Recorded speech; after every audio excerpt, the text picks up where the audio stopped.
Hey guys, welcome again kay Nick the Abangers na lagi nakaabang kay Coco. Ayan si Coco. So, gusto na naman na ito bumaba. Kanina nakababa na siya nandun sa gate. Dahil nakita niya si Orange.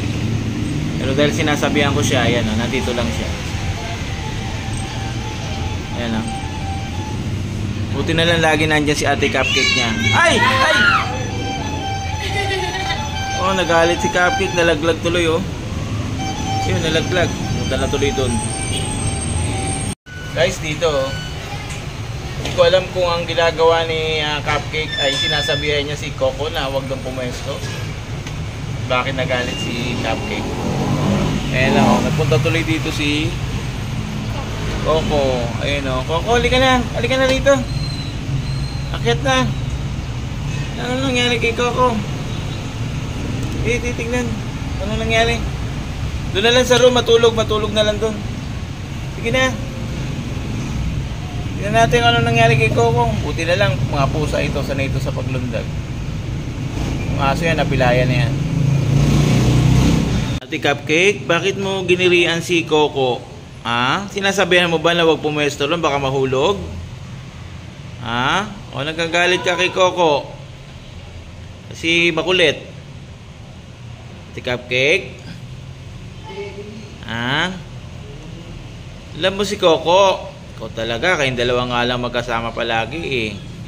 Yan, nahulog tuloy siya. O, ayan.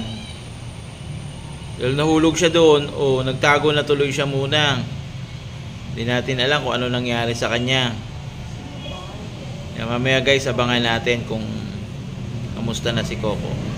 Nagtago siya sa kasulok-sulukan, hindi siya makuha. Doon sa bodega, sa baba. Tara na! Tara na, check ano nangyari. Ano nangyari kay Coco, oh?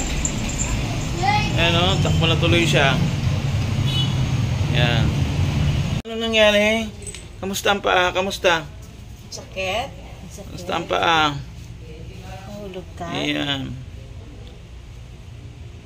Sakit ba? Yan guys, umakyat din naman kaagad si Coco.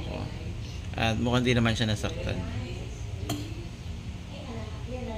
Inisinok-sinok pa naman yan. Minum kang tubig.